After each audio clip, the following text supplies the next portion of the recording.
Cars. Vroom vroom. Vroom vroom indeed, James. And a vroom vroom, Raph? Vroom vroom. Say no more. That actually, think about the meeting. Is it Mazda? Vroom vroom?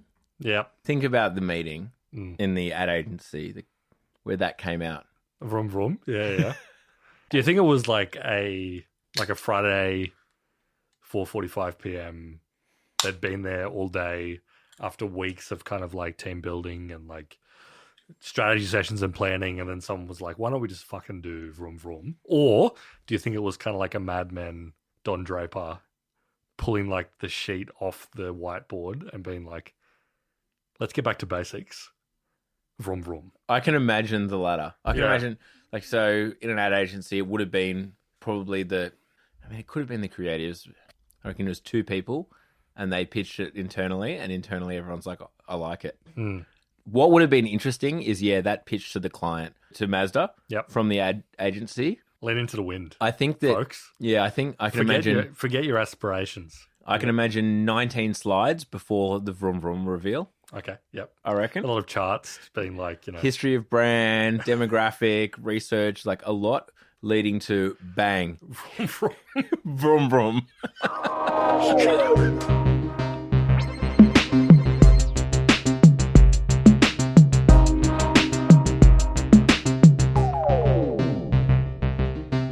Yeah, we're talking about cars. We're talking about vehicles, the future of human locomotion. Getting behind the wheel of a car and going wherever your mind takes you. Yeah, we love cars, folks. We love them. We're rev heads here at Down Around. Yeah, much better than trains. Yeah. Trains are out, cars are in. No, but we're talking about the tech side of cars, and in particular, the onboard, computer systems of cars. Infotainment. Yes. We discussed it briefly on the Mark DiStefano. He's been twice on one of the Mark DiStefano episodes. Over the next few years, but basically right now, it's kind of coming to a precipice, a tipping point. It's basically it's heating up. It's heating up, and it's like one of the most kind of underrated areas of where kind of like the big tech companies are fighting right now, because people don't really think about cars that much in terms of the modern tech landscape, and even people love CarPlay and like Android Auto and that kind of things. They kind of get thought about as sort of like secondary businesses for Apple and Google and what have you. It's like just a thing they a weird feature. It's a weird feature they do on the side that sort of just supports what they do on their iPhone, but it's actually becoming super important. And the reason we decided to talk about it now is a news story over the past few weeks, which is that GM, General Motors, have decided that they're parting ways with Apple and Google and not including CarPlay and Android Auto on their future vehicles. And I guess we should say, for A, the public transport heads, and B, like those driving around in like a non-smart car, I guess. Well, I drive a 2012 Hyundai Getz, which has no infotainment system whatsoever. No. It's got Bluetooth. That's good. That's as far as it goes. Well, basically, that's what GM are going back to. But when we talk about Android Auto and Apple CarPlay, if you jump into the modern vehicle that has that, if you jump into a Skoda Kodiaq with, as an example, the sports pack and luxury pack and the panoramic roof, 2022, your screen in the center console, I mean, you can choose what you want it to connect to, but will basically look like a big iPhone with a bunch of apps on it that are all made for the car. So, your mapping things, my podcast player, your music, Spotify, everything. But it looks like Apple. Like, let's be honest, it's just a bunch of icons in Apple format. And, you can talk to Siri via the car and blah, blah, blah, blah, blah. Yep. Same is true, obviously, of Android. Versus, for example, a Tesla, which doesn't have Apple or Android, in which case you have to use the Tesla internal system. And I should say, like Skodas, VWs, most cars that have Apple and Android, you can also use their internal system. Like, they'll have their own apps and whatever, but one of their apps will be, you go into CarPlay. Yeah. To put it into sort of perspective, it was like over early 2010s that cars started to include like relatively rich in-car entertainment systems. No longer just having Bluetooth connection, CD player and radio and what have you, but having like a full-on screen where you could interact with it, scroll through your connected devices, plug in iPods and have them display on the screen what was playing. That was like a relatively big moment, but it was all like bespoke software at the beginning. Ford was developing the software that was running on their screen. GM was developing it, Volkswagen, they were developing their own sort of bespoke systems. And it was sort of like 2013 or so, 2014, that the smartphone manufacturers, being particularly Apple and Android, the software developers for smartphones, decided that they were going to get in on that game. And there are a couple of reasons for that. One, people already have all their stuff on their phone, be it the music they're playing, the podcast they're listening to, their mapping software, etc. And B, these companies are just better at making software. Even from the beginning, you don't even have to think back, because a lot of cars still do have like the on-built systems from the car manufacturer. The first Ford and Holden in-car systems and what have you were pretty rudimentary. They could play music and what have you, but they were laggy and shitty, and the design was weird.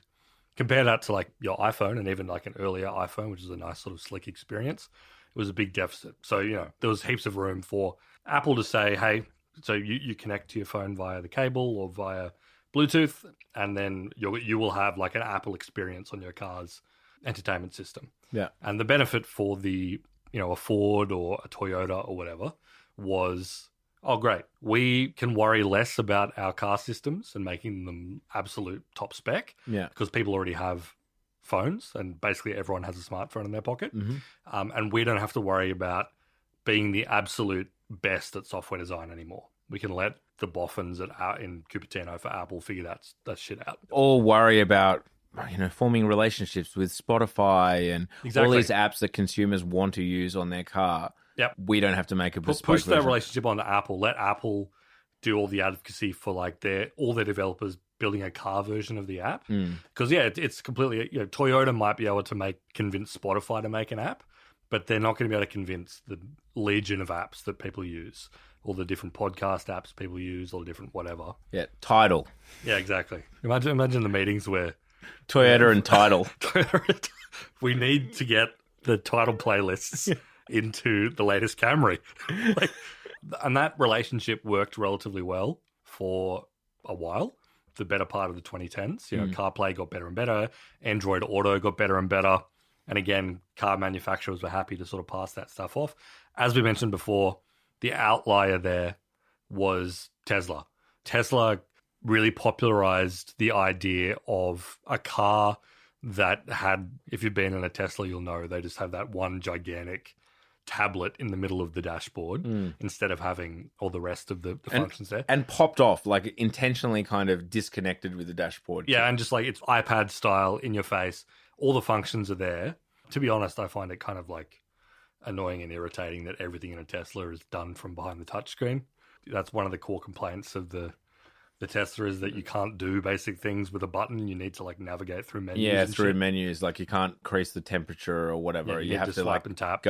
Tap on temperature, tap on this, tap on that, as opposed to just grab a button and twist. Yeah. But one of the benefits of the Tesla model of things is that not only, is it look cool and futuristic, but by owning the software experience entirely, they can like upsell for subscriptions. They can do and extract value off like the apps themselves. Continue extracting value where the other car manufacturers weren't. So that was going on. And then the secondary thing as well is that Apple and Google decided, why are we kind of stopping at just being one function on these kind of in-car entertainment systems? Why aren't we sort of occupying more of like the in-car experience? Cars these days are becoming more and more like smartphones on wheels. They've got a fully like integrated software experience across the whole system. They've got gigantic, if you get in like a new Toyota now, all their dashboards are just like various screens. Like the Speedo is a screen. And it's a digital dashboard. It's a fully digital dashboard. And right now, so the situation, again, on a 2022 Skoda Kodiaq with luxury and tech pack and this panoramic roof, is that whilst your screen in the middle is Apple CarPlay, in front of you on your dash, which is digital, and you can choose whatever views you want of your Speedo and all that kind of thing, only kind of a pocket of that is reflecting what's happening in Apple CarPlay. So like Skoda still runs the speedometer. The map this is one weird thing, right? Like I can have Apple Maps on the middle console, but then the map in front of me on the dashboard is the Skoda map, but then next to that, the like directions are Apple again, like, turn left at the next blah, blah, blah. So it's a bit disconnected. It's yeah. One of the reasons for that, though, is also that there is a bunch of like legislation around the dashboard, and you need to have on the dashboard what's called a real-time operating system, which your phone is not one of those, where like literally as you accelerate in real time, the speedometer needs to reflect what's happening, and in real time it needs to come straight from the wheel to the screen, basically. Yeah, exactly. As I said, right now it's not, but Apple have advertised in, I don't know if it's WWDC or one of their events, they basically showed this amazing picture where it kind of was Apple in the middle, all the way across the dashboard was all kind of Apple-y, and said that basically it's coming soon with like Audi and Mercedes, and they listed a bunch of kind of brand names. By luxury brands that are doing it. And on the Google side, they kind of got first off the gate because they have Android Auto, which is what we just talked about. You plug your phone in, it connects to the in-car entertainment system. They now have software called Android Automobile, which is not the same as Android Auto. It's classic Google nonsensical branding, but it is kind of like the ground up thing. You are running Google from basically your entire car's operating system, like everything from what's being shown on the speedometer to the in-car entertainment to, voice command stuff, whatever, is like Google from the ground up, which is, makes sense, but it's much more than just being like, okay, we'll just, as I'm Audi, I'm Mercedes, I'm Toyota, we'll just like include both Apple CarPlay and Android Auto on our little entertainment screen, and then people can plug in whatever phone they want and run. For this new model where it's like Apple and Android want to take over your entire car, they need to be built from the ground up to allow that, to comply with regulations around like how car systems work. And also the fact that, you need to give Apple access to the very basic functions of your car, and also basically build around what Apple tells you. If Apple's like, you need to have your steering wheel run on this particular standard or software, so it works with us, you got to do that. Yeah, exactly. So obviously the big thing for car manufacturers is you have this thing that was just like, okay, instead of Bluetooth, people can see their Apple apps or their Android apps on the screen, to the ever greater encroachment of Apple and Google to basically be the experience, so that when you sit down in your car, and as a consumer, by the way, this is what I want, everything is Apple, basically. All of the screens are Apple and a reflection of my phone. They're also looking at Tesla, which is worth more than them. Yep. Because obviously, world gone mad, etc. Tesla, this more expensive company than us, has recurring revenue. They have these subscriptions. Tesla famously have never allowed Apple or Android Auto because they want to own basically the subscription and the software and the experience, blah, blah, blah, blah. From all accounts, Teslas are the best at that infotainment unit with regards to like the actual bespoke software. And they're looking at Tesla and being like, hold on, we would like a piece of that subscription revenue, which will boost our market cap. And do we want to give over that user experience to Google and Apple? Yeah. For basically free. Yeah, totally. Especially in the Apple side of things, there's been rumors forever that, and more than rumors, like extensive reporting, that Apple has been working on their own car. And they've been working on it for basically almost a decade at this point. So a company like General Motors or like Ford is thinking, all right, we're in a position where for this next phase of how car software works, we have to hand over our entire system to Apple and like basically have them colonize our entire vehicle and run everything about it.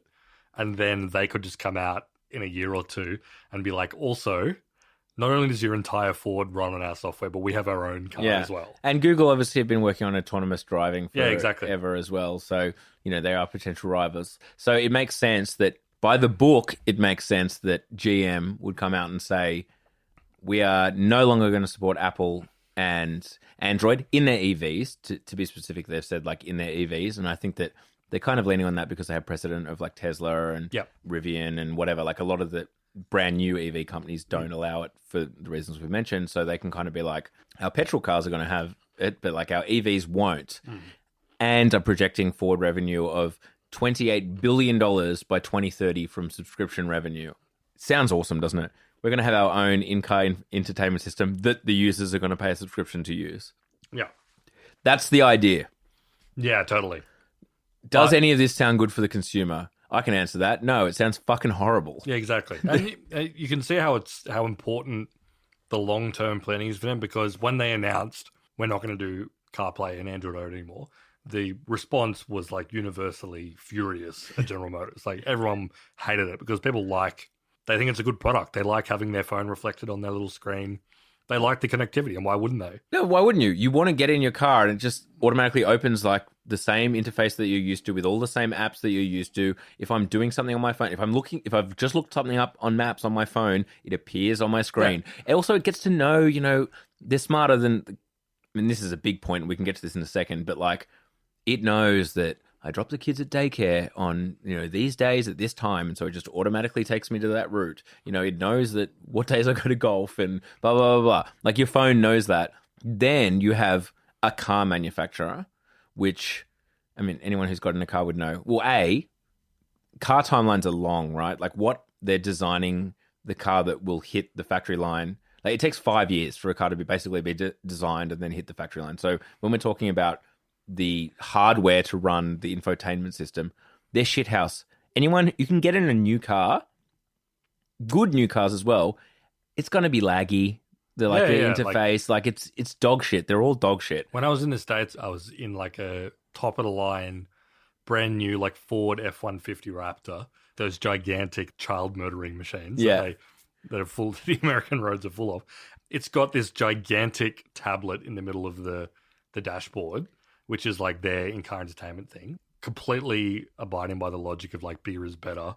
And when you turn it on, it's got like this kind of like smashing steel animation, like Ford, like that kind of shit. Anyway, it's like built to like wow you. And then the moment you actually get into the interface, it's like a fucking 2012 Android phone. It's so laggy and like busted, apart from the aesthetics being quite imposing. Of course. Obviously, even if Ford was at the top of their game, they're not going to be able to get talent as good as who makes smartphones. Well, that's the thing. So even if, sure, they chucked in like the best NVIDIA graphics card, which is, apparently what Teslas do or whatever, like let's get the best hardware. Even if you up the cost, put in the best hardware, which they're going to have to put a lot on top of that from a price perspective to like make that at all economical. But say, even if they put in a friggin' GeForce 900, whatever I don't know what the best cards are right now. Don't bother, it's fine.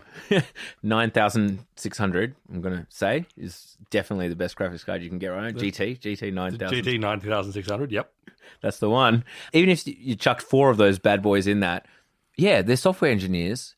Again, even if they had 500 of the best, what's that going to compare to Google or Apple? They're always going to be behind, and they're always going to be overextending themselves trying to like match what Apple and Google are doing or what Tesla are doing. And then there's the platform perspective. What percentage of our audience use Overcast? There's some percentage, 8% of you, something like that. Shout outs to the Overcast users. I use Overcast. Is Ford going to have an Overcast app? Of course not. It's a single person developer. Yep. Is Nissan going to have Overcast if Nissan go this direction? By the way, at the moment, Ford and Nissan haven't announced that. But like, were they to go that direction? No. The thing with Google and Apple is they're currently a platform. So I can expect that a lot of the apps that would serve a function in a car will probably have Apple CarPlay, and they can do it through Xcode and whatever. And it's relatively simple for them to build a CarPlay app. Yeah, exactly. To kind of port one rather than starting from scratch in whatever the Ford ecosystem, which probably is like Android based. Like they're probably built on like a kind of Android thingo. I got to do the Ford one, and I got to do the Nissan one, and the Mazda one, and the Citroen one. Obviously, no one's going to build apps for all of those different devices. Yep. No, totally. And another thing, your phone is also the server in this instance, right? Like your processor. Like your phone is doing the processes in the background, and the screen is just like a graphical representation of like what your phone is doing. Yep. As opposed to relying on a fucking car company to put a processor in there. Like I can rely on the A16 chip or whatever in my phone rather than God knows what they put in there. Yeah, totally. And, as we said, the Tesla is basically the peak for a car company doing its own bespoke software. If you've ever been in a Tesla, you'll know that like the software is like sleek, impressive, cool. And yes, you can like play Cyberpunk 2077 on it or whatever, which Elon Musk considers like a really huge selling point. Or launch like fart soundboards. Like you can change your horn to like a fart or whatever. Because Elon Musk is 51 years old, by the way. But even with the insane amount of investment And this is keeping in mind that Tesla wants to be a software company. Yeah. They've just announced that their strategy over the next little while is scale and growth over profit. Like they're saying Cutting price. Yeah, cutting price, not making a huge amount of money on a per unit basis. And part of it is because they want the platform there. They want 1 in 5 cars to be a Tesla. They want to like really own the market. And part of it is like software. So they really need to own that software. And even still, you can easily imagine them being kind of lapped by just like Apple's team or like Google's auto team because they have the best designers, the best software engineers. Yeah. You know. Well, they've been doing it for a very long time. Exactly. But in order to reach the market cap expectations of Cathie Wood, a known futurist with ARK ETF, which is a big kind of technology ETF, she's predicting over 5 trillion market cap for Tesla within 7 years, which does require them to be 20% of all cars sold. So to hit that goal... It's ambitious, but Elon's going to get us there. Yeah. Well, obviously very... Because of his epic memes. Yeah. Well, name another car CEO that has both epic memes and you can play Cyberpunk 2077 on their car. No, you can't. You can't. No. Listeners, okay, if you can name one, we'll give you 3 months free down round. Yeah, it's true. Yeah, they're doing that at Toyota? I don't think so. Is that French Lebanese matey who the Nissan guy who got arrested in Japan but then like flew himself out in like a suitcase or something? Oh, yeah. Is he doing it? No, I don't think he is. Or like that, because I remember I tweeted about this, but I looked up the big Chinese EV brand. Beyond Your Dreams? Yeah, exactly. Beyond Dreams, BYD. My favorite name for a car company. I went to their website and like front and center on like one of their car pages is they show like the team that's built the cars. Nice. And it's just 3 European guys. But like that specific genre of European guys that work at auto companies. It's like with pushed over hair. Guys in like short sleeve shirts that kind of like look kind of slick. You know, Heinz Keck, the chassis tuning chief expert, or Wolfgang Egger, design director, or Michel Jacques Paganetti, the global interior design director. You need those guys to be there. If you're making a car, you need these like weird looking European dudes. Oh, hell yeah. Every company that has is experiential needs some Europeans. That's actually fact. Yeah. No, if you're working in like the luxury car space, you need some Europeans there. If you want people to experience things, I'm putting it on the table right now. If you want people, your customers to experience, you need some Europeans. You just need a few European guys. Yeah, exactly. Like kind of old but stylish European dudes around doing it. In fact, if Android Auto and CarPlay teams don't have some like cool looking old European dudes in like turtlenecks, I'm divesting. I can't. In fact, delete the episode. Like, go back. Everything we said about, let's be honest, that the customer experience is going to be 10 times better if it's if it's a company that's been around for decades working on the UX of like software. No, I take it all back. No, exactly. We need these experiential Europeans. No, I'm sure someone can send us a picture of some European in the Apple design team. I'm sure that they definitely exist. Like some of the biggest companies in the world who employ the most people. It's got to be a European or two in there. As I said, the reason this is like becoming important is that the EV revolution is upon us. Cars are like insanely widely sold, and they're also like increasingly tech platforms. Yeah. And the thing that I think the car companies are struggling with is that people now buy cars based on this. Like they buy cars not just based on like the specs of the vehicle itself or like how many seats it has or the space or how much boot space, but also like what integrations do you have? Like, do you have CarPlay systems? So we didn't mention it before, but I think one of the crucial things as well is that right now it's very easy for Nissan or whatever to say, okay, we'll just like bolt on CarPlay and Android Auto, whatever. We'll support both of them. If you plug it in, it'll pop up. Because as you say, it's wireless. Exactly, or through Bluetooth. Because as you say, like your phone's processing it, it just needs to be able to display it credibly. But in this new kind of paradigm where it's like, let's give Apple complete access to how your car's systems work. Yeah. So you'd have like an Apple Speedo we're talking about. An Apple Speedo, an Apple like fuel meter. Yeah. Everything's like sort of Apple controlled. How many kilometers you've done or whatever, the trip AP and all that. Yeah, and like Apple has access to like your aircon systems in the car.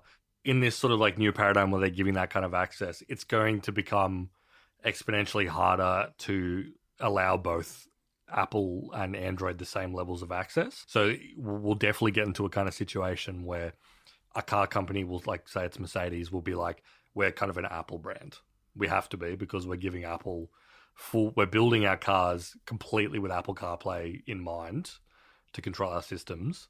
Then potentially put yourself in a position where it's like, okay, does that mean that we as a car company lose all of our Android users because our car's kind of not properly oriented for it? And I think that's also part of the calculus where GM goes, rather than like really invest heavily into one of these big tech giants and let them completely control the experience of our cars, we will forge our own path and hopefully build something that's hopefully as good, which is, as we said before, a massive weird gamble. Yeah, I mean, I don't think it's going to work. I think we're in a situation right now, like you have a kind of a wave pattern where the last kind of 7 years or so has just been like, software's very hard. People want to use their phones. This makes the experience better for people who buy our cars if they have an Apple or an Android. So, like, include it because we can't hope to match it. To we're now in the zeitgeist of, largely thanks to Tesla, of there's a bunch of subscription revenue that we can gain here. Yep.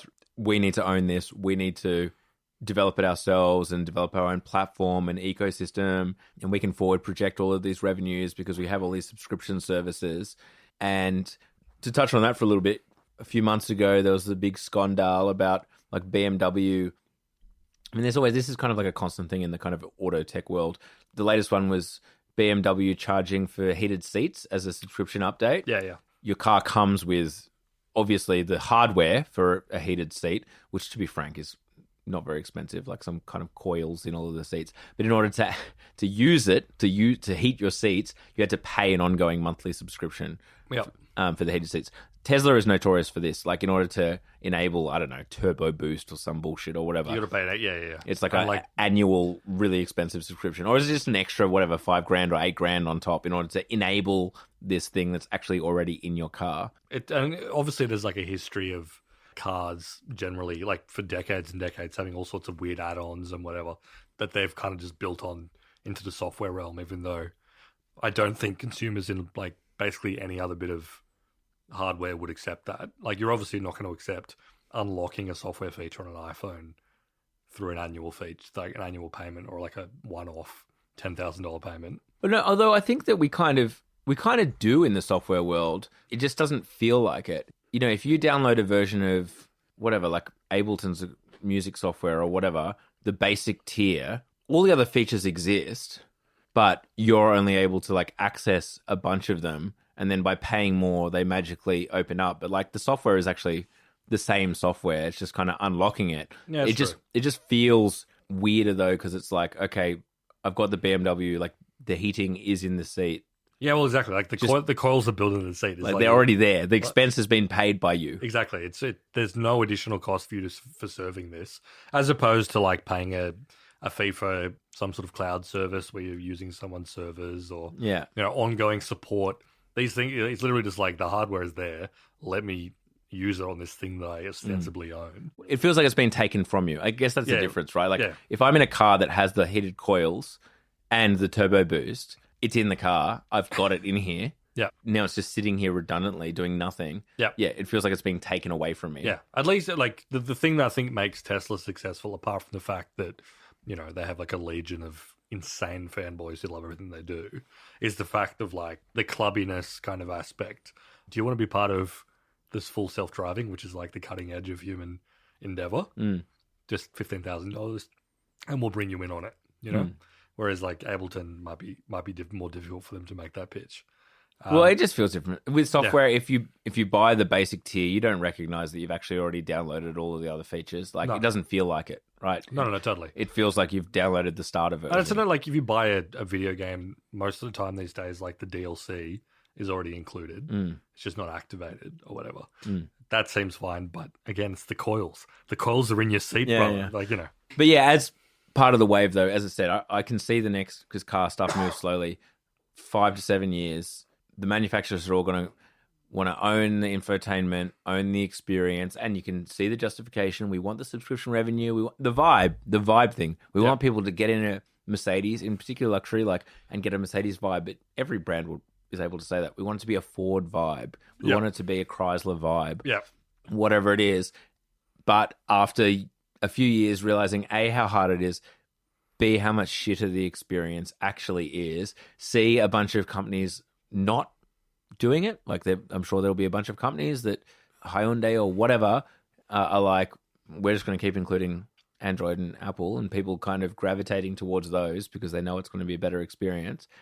Not getting the apps, like not getting the platform, whatever it is, people want to use their Overcast or their Tidal, or I'm sure there's Waze. Sure, you'd assume they're going to have to include something like Google Maps, and they're going to have to include it like a bunch of bespoke kind of Ford apps or whatever. Will they include Waze? People use Waze, this kind of thing. Their AI assistant, like, are they going to include the AI assistant app, or is that going to people just going to have to talk to their phone, etc.? After whatever the cycle is, it'll come back and they'll eventually win. I think that the monopolies will win. No, totally. And I think this is a bigger, like, cars are the way that it's playing out right now, but I think this is an expression of the central fact that, like, especially Apple, but also Android, have become so dominant as platforms. They so insanely own that sort of software experience, at least for like daily use or whatever through the App Store and what have you, that it's just so hard to shake out of. This is going to play out in smart homes. This is going to play out in all different other facets where it's kind of like, if Apple or Google decide we're going to like extend our software universe into this realm, it'll be very hard for like individual vendors and those things to fight back and say, actually, we're going to do our own software experience. If Apple decides we are going to own thermostat software, we're going to build our own little beautiful interface for how thermostats and air conditioning systems in houses work, and really aggressively pursue that. What are you going to do about that? Like, how can you, as like, I don't know, Mitsubishi air conditioners, fight back with your own little system?